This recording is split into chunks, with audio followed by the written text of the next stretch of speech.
Por favor, vamos abrir a Bíblia no texto de Mateus, capítulo 28, do versículo 18 até o 20. Hoje é um dia muito especial, porque hoje é nosso culto de missões aqui na comunidade Shekinah. E diz assim a palavra do Senhor. E chegando-se Jesus, falou-lhes dizendo: É-me dado todo o poder no céu e na terra. Portanto, ide, ensinai todas as nações, batizando-os em nome do Pai, do Filho e do Espírito Santo, ensinando-as a guardar todas as coisas que eu vos tenho mandado. E eu que estou convosco todos os dias até a consumação dos séculos. Amém. Interessante que essa foi a orientação de Jesus para os seus discípulos. Ir pregar, não só naquela região onde eles estavam, mas em todas as nações, a todos, em nome do Pai, do Filho e do Espírito Santo. Interessante que eu estava falando com o Senhor, mas Jesus, o Senhor já nos deu essa missão, nós já muitas vezes conhecemos o nosso chamado. Se eu for perguntar para quem está aqui ou está assistindo pelo YouTube, se você já leu esse texto, provavelmente você já leu, já ouviu alguma pregação sobre isso, sabe que essa é a comissão que o Senhor nos deu, e por que muitas vezes nós temos tanta dificuldade com ela? Por que muitas vezes nós estamos aqui, Senhor, envia-me a mim, mas será que eu dou conta? Será que é isso mesmo?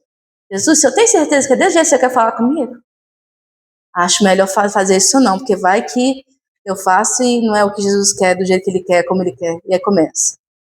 Eu fico questionando o Senhor, por que nós ainda temos tanta dificuldade de anunciar o reino do Senhor como ele deve ser anunciado? O Espírito Santo foi me dando alguns textos que eu quero compartilhar com vocês. Lembrando que acho que a nossa Bíblia sempre fala primeiro dos 12 discípulos, né? Que estiveram ali com ele durante 3 anos, aprendeu com Jesus, passaram todo aquele treinamento, mas teve um momento que eles também falharam com Jesus. Se vocês foram, nós vamos ler esses textos mais à frente, mas Jesus, ele avisa aos discípulos que ele iria ao Pai, que ele precisava sofrer pela morte da cruz, para a redenção. Ele orientou os discípulos como deveria acontecer. Os discípulos estavam cientes, mas mesmo assim, quando chegou o momento, olha, vocês são os meus discípulos, e eu sei que quando o momento chegar, o pastor ele vai ser retirado de vocês e as ovelhas vão se dispersar. E foi o que aconteceu. Eles se dispersaram, passaram um tempo, voltaram à antiga profissão, voltaram para o tempo que eles, antes deles conhecerem Jesus, fazendo as antigas profissões. E aí o questionamento, e agora? Porque a comissão não parou. O que Deus já tinha ministrado a eles, já tinha sido ministrado. E agora eu quero compartilhar com vocês, vamos lá. Mateus, capítulo 26, a partir do versículo 56.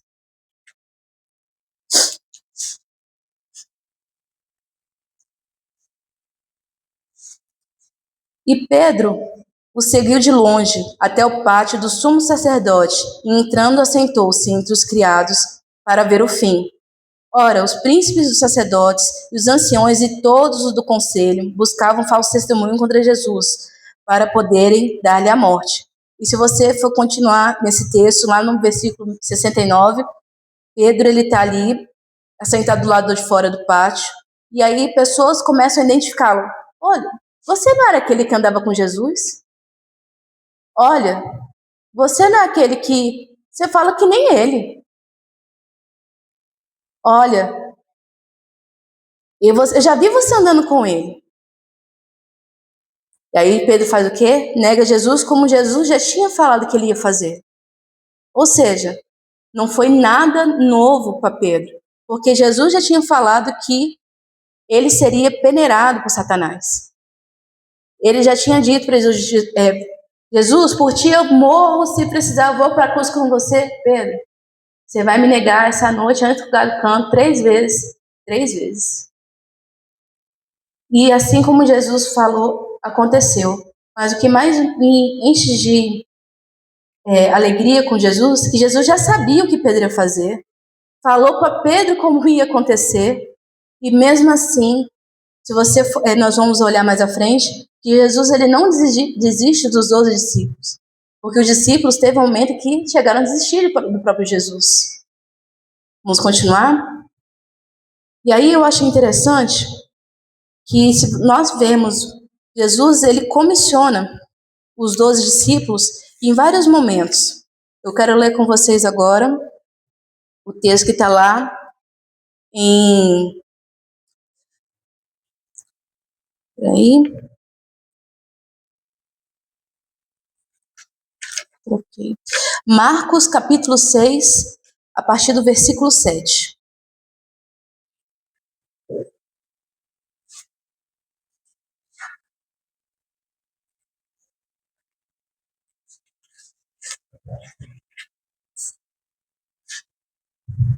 Como eu falei para vocês, como nós falamos, os discípulos, eles estão passando por esse momento de angústia, mas antes, eles passaram por um intenso treinamento com Jesus, 3 anos juntos. E olha o que Jesus nos mostra aqui, a partir de Marcos, o que acontecia com eles. Chamou assim os 12 e começou a enviá-los 2 a 2, e deu-lhes poder sobre os espíritos imundos, e ordenou-lhes que nada tomassem para o caminho, senão somente um bordão, nem alforje, nem pão, nem dinheiro, nem cinto. Agora o versículo 12. E saindo eles, pregavam que se arrependesse, e expulsavam muitos demônios, e ungiram muitos enfermos com óleo, e eles os curavam. Vamos lá, Mateus capítulo 10, versículo 1.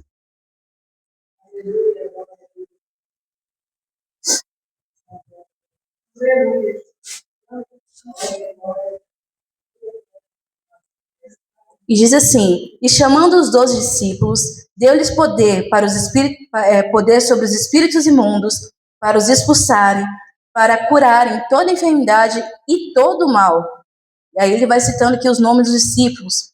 A partir do versículo 5, Jesus enviou esses 12 e lhes ordenou, dizendo: não ireis pelos caminhos de gente, nem estarei em cidade samaritana, mas ide ante as ovelhas perdidas da casa de Israel.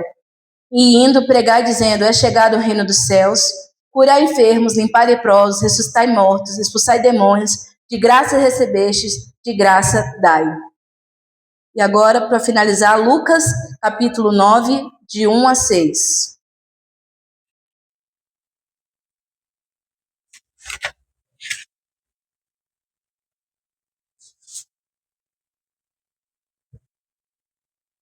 A missão dos 12. E convocando os seus 12 discípulos, deu-lhes virtude e poder sobre todos os demônios para curar enfermidades, e os enviou a pregar o reino dos céus e curar enfermos. E disse-lhes: não levai nada convosco para o caminho. Aí ele continua aqui a partir do versículo 5. E se em qualquer cidade não vos receberem, saindo-vos dali, sacudi o pó dos vossos pés, em testemunho contra eles. E saindo eles, percorreram todas as aldeias, anunciando o evangelho e fazendo curas por toda parte. Então, esses mesmos discípulos que receberam toda essa autoridade e poder, como a gente viu aqui, nessas 3 passagens que são o mesmo, trazendo a mesma história, falam de discípulos que passaram 3 anos com Jesus, comeram com Jesus, viveram com Jesus, viram Jesus trabalhando. Depois Jesus deu a oportunidade para eles irem e eles mesmos começarem também a fazer as mesmas obras que Jesus fazia. Mas chega um determinado momento em que, como a gente viu, eles voltam atrás. Depois da morte de Jesus, houve uma frustração tão grande sobre eles, porque para aquela época eles imaginavam que Jesus, sendo o Messias, eles iam restaurar naquele mesmo tempo Jerusalém, até porque naquele tempo existia o governo romano, e muitos acreditavam que era esse governo que Jesus ia derrubar. Era esse governo que que Deus tinha anunciado que traria um novo tempo para Israel. Mas isso não acontece. E isso traz sobre eles uma grande quebra de expectativa. Não só isso, mas aquele Jesus que eles viram curando enfermos, libertando cativos, fazendo tudo, é um Jesus que morre na cruz. É um Jesus que eles esperavam que ia trazer um novo tempo. É um Jesus que morre pela mão dos romanos. Não só pelos romanos, mas pelo próprio povo dele. Mas o que muitas vezes nós não entendemos é que isso foi da vontade do próprio Deus, porque se isso não acontecesse, nós não teríamos a plenitude que nós temos em Cristo. Porque todo o poder que Jesus tem, a autoridade que Ele tem, e que nós temos hoje, advém do sacrifício da cruz. E que se não fosse esse momento que aconteceu na história, nós não poderíamos ter o que nós temos, a liberdade que nós temos hoje. Mas então eu falei com o Senhor, Senhor, mas como assim? Porque nós conhecemos o seu chamado, nós lembramos muitas vezes das experiências que temos contigo. Você perguntar, que experiência você já teve com Jesus? Eu tenho uma que eu acho sensacional, nós estamos falando de missões. Uma vez eu estava falando com Jesus, tem muitos anos, eu era adolescente. Jesus, faz tanto tempo que eu não ganho ninguém para o Senhor. Nossa, meu Deus, e agora? E orando com Jesus, Jesus, eu não estou entendendo, me ajuda.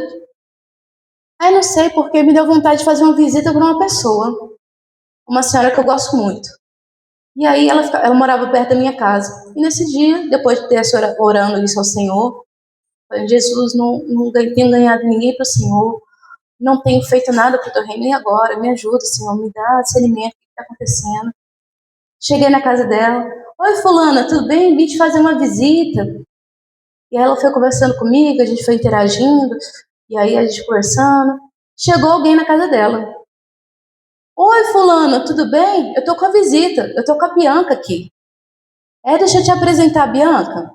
A Bianca é uma pessoa muito legal, muito gente boa, assim, assado. E deixa eu te falar, sabe que eu gosto muito dela? Porque ela é cristã. É que Jesus, ele sabe o que ele está fazendo. Ele sabe como está fazendo. Só que muitas vezes a nossa frustração por achar que as coisas têm que ser do nosso jeito, ou muitas vezes pela dor, pelo sofrimento que nós temos passado, nós cantamos aqui nos louvores e minha irmã, sem saber, trouxe louvores que foram exatamente sobre o cerne dessa ministração. Porque muitas vezes a nossa frustração, a nossa chateação, a nossa falta de fé, às vezes pecado, às vezes raiva, angústia, ansiedade, seja o que for, muitas vezes é que nos faz afastar daquilo que o Senhor tem para nós. Como eu falei do começo, Jesus, nós conhecemos tanto o Senhor, ouvimos tanto falar, estamos tão rodeados de testemunhas, tantas informações. Se eu chegar aqui na minha rua e falar de Jesus, todo mundo conhece Jesus. Então por que nós estamos passando por isso? Vendo tão poucas vezes pessoas na igreja, ou a gente não vê o anúncio do evangelho como nós gostaríamos, pessoas que falam que são cristãs, mas você não vê muitas vezes aquela estrutura que a gente imaginava que deveria ter como cristão. A começar de mim, Jesus. Porque muitas vezes eu falo, eu vou fazer tal coisa, e muitas vezes eu não faço. Queria tanto fazer, não dou conta. Jesus, por que eu não estou te ouvindo? Por que eu não estou vendo tal coisa acontecer? Por que eu não estou vendo teu reino? E aí, o que mais me chamou a atenção, eu quero compartilhar com vocês, que está lá em João capítulo 17. Aleluia. Jesus, ele sabia que eram os discípulos dele, como nós vemos. Jesus falou, olha, minhas ovelhas, depois que o pastor for retirado delas, vão se dispersar. Pedro, você vai me negar 3 vezes. Olha, o que você tem que fazer, Judas, faz logo. Ele já sabia. Não tinha nada escondido de Jesus. Não tem. Ele sabe quem nós somos. E olha o que ele faz. Antes de passar por todo o processo de ser preso, passar lá pela cruz, olha o que Jesus faz. Capítulo 17. Jesus falou assim e levantando os olhos ao céu disse, Pai, é chegada a hora de glorificar o teu Filho, para que também o teu Filho te glorifique a ti. Assim como lhe destes poder sobre toda a carne, para dar vida eterna aos que lhe deste. E a vida é essa, que te conheçam a ti, por único Deus verdadeiro, e a Jesus Cristo, a quem enviaste. Eu glorifiquei-te na terra, tendo consumada a obra que me destes a fazer. E agora, glorifica tu, ó Pai, junto a ti mesmo, com a glória que tinha contigo antes do que o mundo existisse. Manifestei o teu nome aos homens, que do mundo me destes, eram teus, e tu me deste e guardaram a tua palavra. Agora já tenho conhecido que tudo quanto me deste provém de ti. porque lhes dei a palavra que tu me destes, e eles a receberam, e têm verdadeiramente conhecido que saí de ti, e creram que me enviaste. E rogo por eles, não rogo pelo mundo, mas por aqueles que me deste, porque são teus, e todas as minhas coisas são tuas, e as tuas coisas são minhas, e nisso sou glorificado. Eu já não estou mais no mundo, mas estes estão no mundo, e eu vou para ti, Pai Santo. Guarda em teu nome aqueles que me deste, para que sejam um, assim como nós. E estando eu com eles no mundo, guardava-os o teu nome. Tenho guardado aqueles que tu me deste, e nenhum destes se perdeu, senão aquele, o filho de perdição, para que a escritura se cumprisse. Mas agora eu vou para ti e digo isso no mundo, para que tenham a minha alegria completa em si mesmo. Dá-lhes a tua palavra, e o mundo os aborreceu, porque não são do mundo, e assim como eu não sou do mundo, não peço para que os tire do mundo, mas que os livre do mal. Não são do mundo, como eu do mundo não sou. Santifica-os na verdade, a tua palavra é verdade. Assim como tu me enviaste ao mundo, também eu vos envio ao mundo. Então, a oração que Jesus faz, mesmo sabendo pelo sofrimento que ele vai passar, é: Senhor, meu Pai, eu fiz a tua vontade, cumpri tudo que eu tinha para cumprir. Agora, os teus filhos, os teus servos, eles estão aqui. Daqui a um tempo eu não estarei mais. Guarda eles na tua verdade, santifica eles e os guarda, os livra de todo mal. Porque eles não são do mundo, assim como eu também não sou. Então os ajuda a vencer tudo aquilo que eles têm para vencer. E agora eu quero trazer a palavra lá em João, capítulo 21. Então nós vemos que os discípulos eles estão frustrados, chateados, alguns temerosos, porque depois que Jesus morre, começa uma perseguição também a eles, porque Jesus ele estava por alguns sendo anunciado como Cristo Messias. Então, os discípulos dele agora também estavam em perigo. Muitas vezes, muitos deles escondidos, com medo, com receio, muitos frustrados. E, como eu falei, alguns voltam até suas antigas profissões. Se você ver o texto de João, capítulo 20, quando ele se apresenta aos discípulos, até Tomé: Jesus, é o Senhor mesmo? Mostra as suas mãos para eu reconhecer que é o Senhor mesmo, para eu crer em ti. Então, é esses discípulos que, mesmo vendo todos esses milagres, fazendo todas essas ações, ainda não conseguem reconhecer Jesus. Se vocês foram ver também o caminho de Emaús, muitos dos discípulos dele não reconheceram Jesus, andaram com Jesus, comeram, passaram a noite com Jesus e mesmo assim também não conseguiram reconhecer. E diz assim a palavra do Senhor, João capítulo 21. Depois disso, manifestou-se Jesus outra vez, isso ele já ressurreto, aos discípulos junto ao mar de Tiberíades. E manifestou-se assim: estavam juntos Pedro, Tomé, chamado Dídimo, Natanael, que era de Caná da Galileia, os filhos de Zebedeu, e outros 2 de seus discípulos. E disse-lhes Simão Pedro: vou pescar. Dizem eles também nós vamos contigo. E foram subindo logo para o barco. E naquela noite nada apanharam. Ou seja, como eu falei desde o começo, eles voltaram à antiga vida que eles tinham antes de encontrar Jesus. E o mais interessante, eles não pescam nada naquela noite. E nós sabemos que tudo coopera para o bem dos que amam a Deus. E muitas vezes, quando nós estamos nesse processo de frustração, muitas vezes, querendo fazer as coisas do nosso próprio jeito, muitas vezes nós também não conseguimos ter aquilo que nós almejamos. No caso dele, ter ali a pesca, que é o que garantia para eles ali a sobrevivência deles. Mas em Deus também tinha um propósito. E naquele momento, a palavra do Senhor fala que é o seguinte: depois de ter passado aquela noite inteira tentando pescar e nada pescando, disse-lhes, eles foram e subiram logo para o barco e naquela noite nada apanharam. E sendo já de manhã, ou seja, eles passaram a noite inteira pescando, Jesus se apresentou na praia, mas os discípulos não reconheceram que era Jesus. E muitas vezes nós estamos assim, nós estamos tão frustrados, tão chateados, revoltados, às vezes em pecado. Muitas vezes Jesus está perto de nós e nós não conseguimos reconhecê-lo, não conseguimos ouvir a voz do Senhor.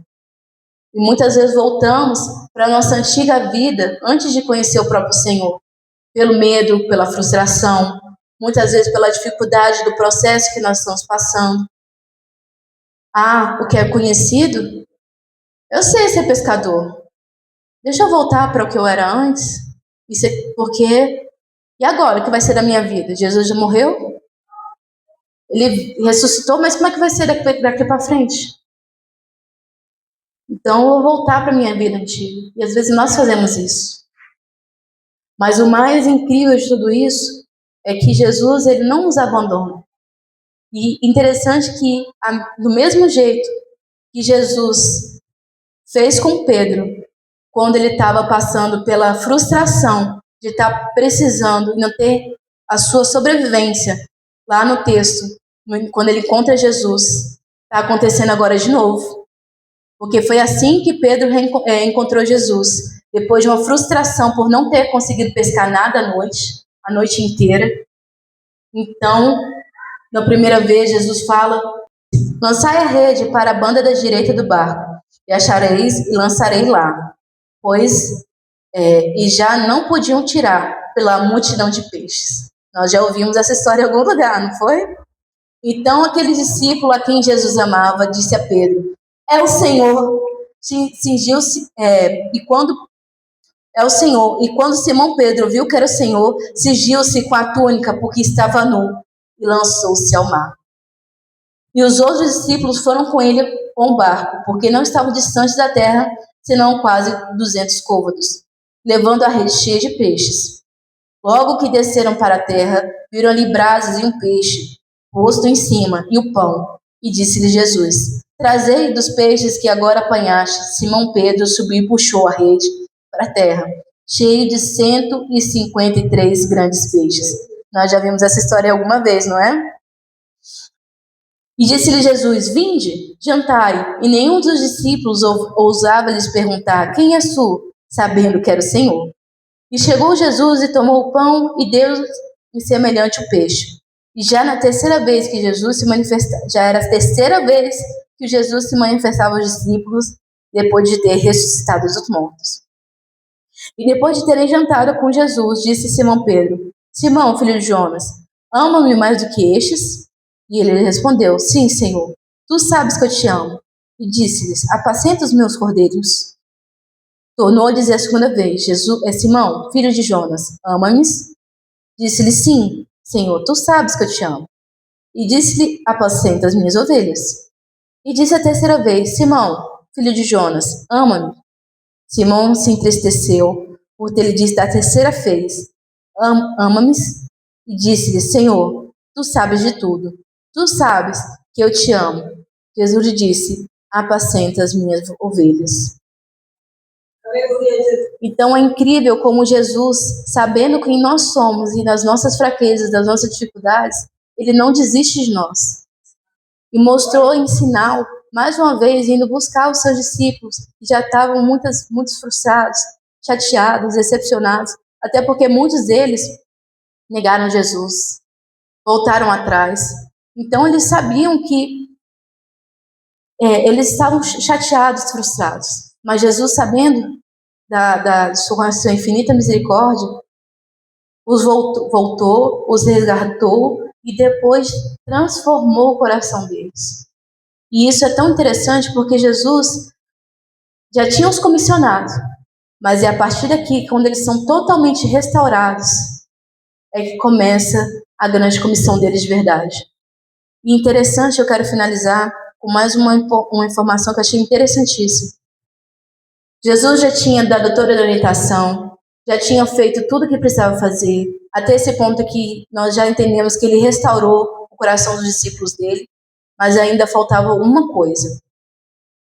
E isso está escrito lá em Atos, capítulo 1, 48. Vamos ter, para finalizar, esse último ponto. Ainda faltava algo nos discípulos. Atos, capítulo 1, versículo 48. Aleluia.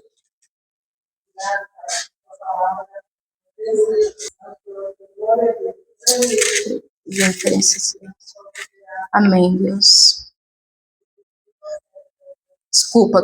capítulo 1, versículos 7 e 8.